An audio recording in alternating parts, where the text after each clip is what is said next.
And so you formulate a nice, put together, grammatically correct prayer that sounds and that is able to be received by but when you get alone with God, you say, God, this me. I ain't got to pretend. I ain't got to fake. This me. God, I come to you. And so we get deeper by engaging and spending time with Him in prayer. We get deeper and more grounded by spending time with Him in worship. Simply worshiping God. Now, worshiping ought to not only be a Sunday morning experience, but worship should be a 24/7 experience. That is, I said it on Wednesday night, it ought to be where there is a fragrance that comes off of my life that goes up into the nostril of God, that makes God happy about me. It is when God can look at me on Monday and say, that's my boy, look at how he carrying himself. On Tuesday, that's my girl, look at how she carrying herself. On Wednesday, that's my boy, look at how he carrying himself. He could have lied, but he didn't lie. He could have steal the money, but he didn't take it. He could have had sex with the girl, but he didn't do it. Look at my boy, he's doing well. He could have gossiped with that person, but he didn't do it. She could have done that, he could have done that, but they didn't do it. Why? Because they are in love with God. And so there's a fragrance that goes off of your life because of your connection with God. And you want to please God so much so by leading a life that is acceptable in His sight. I said this morning and said it again. How many of you have children who, when they do well, you button up your jacket? You the lady, you get your stuff together. You put your chest out and say, look at my child. But then when they're doing something, they say, that's my child. That child. What's wrong with him? You know, you hide because, you know, that's my child. Why, Lord? You want God to be able to look at my child. Look at my child on his job. Look at my child in the house. Look at my child in the community. Look at how, that's what God said. God said to the devil, you ain't see Job.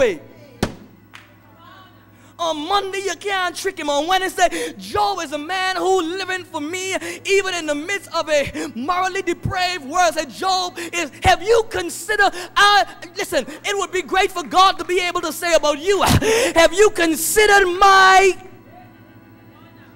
God was boasting about Job.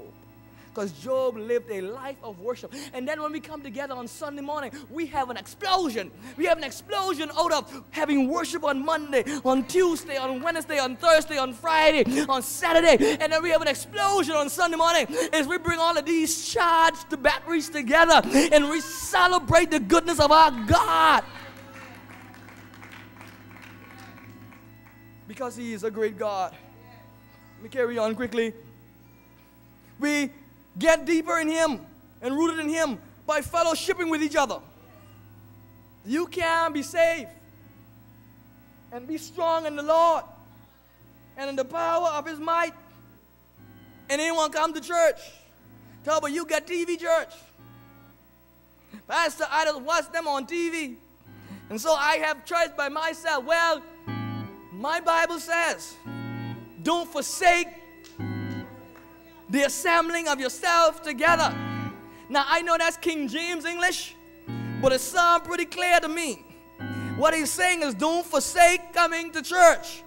Why does the Bible say that? Well, it says that because when we come together, iron sharpens iron. You get some strength, I get some strength, but when we connect it together, we are stronger. I may be discouraged, but there may be something you may simply say, a simple word that may lift me up and cause me to believe that I can run on and journey on again. And so now, when we come to the house of God and we fellowship with each other, we are encouraged to continue on with Jesus. We are encouraged to continue to fight.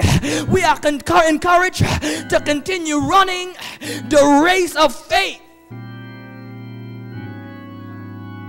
And so we encourage each other. You'd be surprised to know how many Sundays I came to church discouraged, but somebody sang a song that just touched something. And you see, you gotta come to church because the baby didn't jump until Mary came in Elizabeth's presence.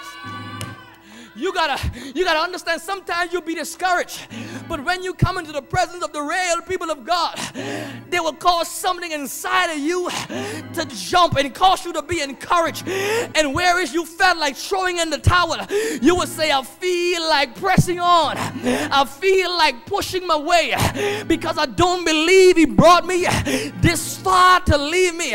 Somebody would say a word that simply pick you up, because we come together and encourage one another. Tell your neighbor, I'm so glad that you have encouraged me, and I pray God that He'd use me to encourage you so that we continue on together.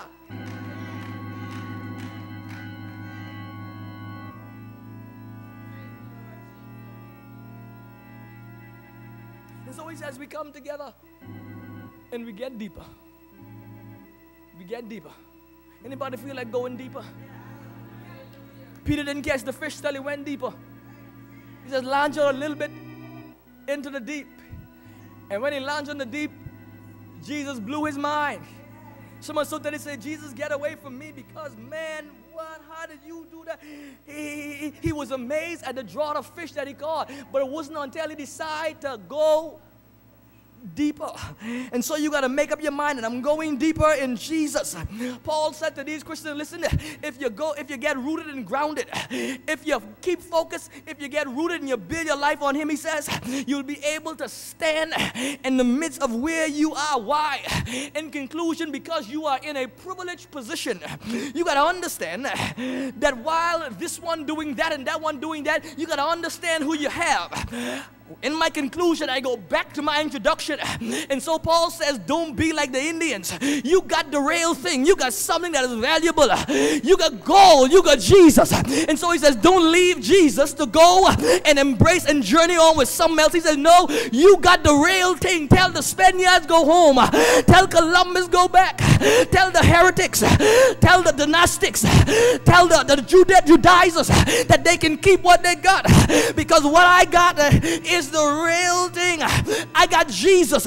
And to prove it, Paul says, in Him the fullness of the Godhead dwell. That is, He's fully God and He's fully man. Tell the Gnostics that, listen, while they're going to these angels and the angel and the angel, I am standing on the one and only mediator between God and man. And so while they're going through that and that and that, I am connected over here, and I ain't about to lose this connection for this foolishness you got going on over here. There's too much static in this line, but this line is connected well because I'm connected to Jesus Christ. Is there anybody in the house of God who know that they know what they know, that they are connected to Jesus and they're about to leave the rock upon which they stand? The songwriter says, on Christ, the solid rock I stand. All of the ground is sinking sand. I'm not about to drown in sinking sand when I'm standing on the solid rock. God's Son, Mary's boy child, the Lamb of God, the lily of the valley, the bright and morning star, the bread of life, the door of life. When I'm standing on Jesus, I shall not be moved. Is there anybody who would dare to tell the devil, you've been trying, but my anchor is too deep? I shall not be moved. Wind blow if you want, storm clouds rise if you want, but I shall not be moved.